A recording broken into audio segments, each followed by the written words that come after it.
আজ আমি আপনাদেরকে একটা মজার গল্প বলছি, ভূতের গল্প। তবে মন দিয়ে শুনো। তুমি যদি কখনো কলোরাডোর পাহাড়ি রাস্তা দিয়ে রাতে গাড়ি চালিয়ে যাও, তবে নিশ্চয়ই সেই নিস্তব্ধতা টের পাবে। কিন্তু ভাবো তো, একটা বাড়ি যদি তোমার পথের ধারে হঠাৎ দেখা দেয়, অথচ পরদিন গিয়ে দেখো সে বাড়ির কোনো অস্তিত্বই নেই।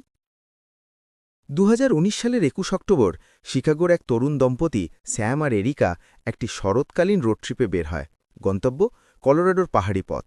সব পরিকল্পনা করা, দৃশ্যপট, কেবিন, এমনকি গরম সাইডার খাওয়ার জায়গাও ঠিকঠাক। তারা অ্যাডভেঞ্চার প্রিয় ছিল না, বরং প্রকৃতি ও শান্তিকে ভালোবাসত। তৃতীয় রাতে হাইওয়ে 285 ধরে গাড়ি চালানোর সময় হঠাৎ করে ঘন কুয়াশা নেমে আসে। এতটাই ঘন যে সামনে কিছুই দেখা যাচ্ছিল না। এরিকা গতি কমিয়ে দেয়। রাত 9:30।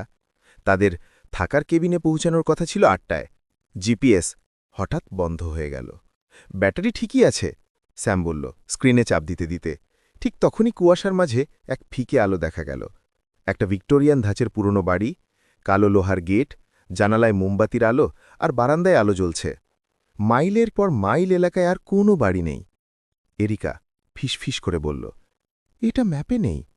স্যাম বলল, হয়তো বেড অ্যান্ড ব্রেকফাস্ট বা কেউ থাকেন, সাহায্য করতে পারেন। মেইল বক্সে লেখা ছিল MC ব্র্যাক্সটন, এস্টেট 1896। তারা গেটের পাশে গাড়ি রেখে বারান্দায় উঠে এলো। দরজায় কড়া নাড়ার আগেই সেটা খুলে গেল। সামনে দাঁড়িয়ে এক নারী, লম্বা, সাদা চামড়া, কালো লেইস গ্লাভস আর মেঝে ছুঁই ছুঁই গাঢ় পোশাক। তোমরা এসেছ? মৃদু কণ্ঠে বললেন তিনি। আমাদের জিপিএস কাজ করছে না, আমরা ভাবছিলাম। ঠিক সময়ে এসেছ চায়ের জন্য, বললেন তিনি, কণ্ঠটা যেন পুরনো গ্র্যামোফোন থেকে বের হওয়া সুরের মতো। তারা ভিতরে ঢুকল। ভিতরের দৃশ্য একটা জাদুঘরের মতো। তেল রঙের চিত্র, মখমলের সোফা, দেয়ালে গ্যাস ল্যাম্প, সিলিংয়ে কাঠের কাজ, হালকা সিডার, ল্যাভেন্ডার আর কিছু পোড়া ধরনের গন্ধ। ডাইনিং টেবিলে বসে আছে আরও 4জন, এক বৃদ্ধ পুরুষ, সাদা পোশাকের এক ছোট মেয়ে, মুক্তোর মালা পরা এক মহিলা আর এক ফ্যাকাশে চোখের কিশোর। বসে পড়ো, বললেন গৃহকর্ত্রী। টেবিলে তখনই চায়ের ট্রে এলো, পুরনো, চিরে যাওয়া চীনামাটির কাপ। চা আগেই ঢালা। এরিকা কাপ ধরতেই স্যাম খেয়াল করল, ভাপ উপরের দিকে না উঠে উল্টো কাপের ভেতর ঢুকছে। ও, পারিবারিক রেসিপি। মনকে স্থির করে। তারা চুমুক দিল। ঘরটা শান্ত হয়ে গেল। হঠাৎ বৃদ্ধ লোকটা ফিসফিস করল, তোমরা কি বিবাহিত? এরিকা মাথা নাড়িয়ে বলল, হ্যাঁ। ভালো, একসাথে থাকা জরুরি। এখন তো খুব কমই আসে একসাথে আসা লোকজন। মেয়েটি হাসল। শেষবার যারা এসেছিল বেশি চিৎকার করছিল। এরিকা চোখ বড় করে তাকালো। আপনি কি বললেন? কিশোর ছেলেটি হালকা গলায় বলল, তোমরা কি বছর ভাবছ এটা? স্যাম বলল, 2019। সবাই চুপ। গৃহকর্ত্রী মুচকি হেসে বললেন, ও না, এখানে তো অনেক অনেক বছর ধরে 2019-এ চলছে। ঘড়ি 10টা বাজাল। আকাশ হঠাৎ যেন ভারী হয়ে গেল। দেয়ালে ঝোলানো পেইন্টিংগুলো জলের ঢেউয়ের মতো নড়ল।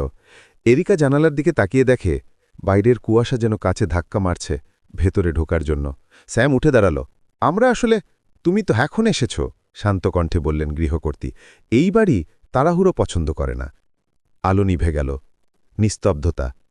আবার আলো জ্বলতেই দেখা গেল আগের 4জন নেই। শুধু তাদের কাপগুলো পড়ে আছে, কালো, বুদবুদ করা তরল দিয়ে ভরা। স্যাম আর এরিকা দৌড় দিল। বারান্দা পেরিয়ে গেটে এসে দেখে গাড়ি নেই। শুধু তাদের নিজের পায়ের ছাপ তুষারে জমে আছে। পিছনে বাড়িটার জানালায় সেই ছোট মেয়েটি দাঁড়িয়ে হাসছে। তারা দৌড়ে বেরিয়ে যায়। অনেকক্ষণ হাঁটার পর এক পুলিশ গাড়ি দেখতে পায়। অফিসার অবাক হয়ে শুনে বলে, এই রাস্তায় তো কোনো বাড়ি নেই। 40-এর দশকে মার্চলাইটে সব বাড়ি ধ্বংস হয়ে যায়। স্যাম বলে, ব্র্যাক্সটন নাম শুনেছেন? অফিসার একটু চুপ করে বলে, ব্র্যাক্সটন এস্টেট, ওটা তো 1931-এ পরিত্যক্ত হয়। পুরো পরিবার নিখোঁজ হয়ে গিয়েছিল। বছরখানেক পর বাড়িটা আগুনে পুড়ে যায়। এরিকা চুপচাপ তাকিয়ে থাকল। স্যাম আর কিছু বলেনি। তারা আর কখনো এ নিয়ে কথা বলেনি। 2 বছর পর স্যাম ডাকবাক্সে একটা খাম পায়। কোনো প্রেরকের নাম নেই। ভেতরে একটা পুরনো ছবি, একটা ডাইনিং টেবিল, 5 জন বসে আছে। মাথায় বসে আছেন সেই গৃহকর্ত্রী MC ব্র্যাক্সটন, আর ডান দিকে এক তরুণ তরুণী হাত ধরে বসে আছে। তারা ছিল স্যাম আর এরিকা।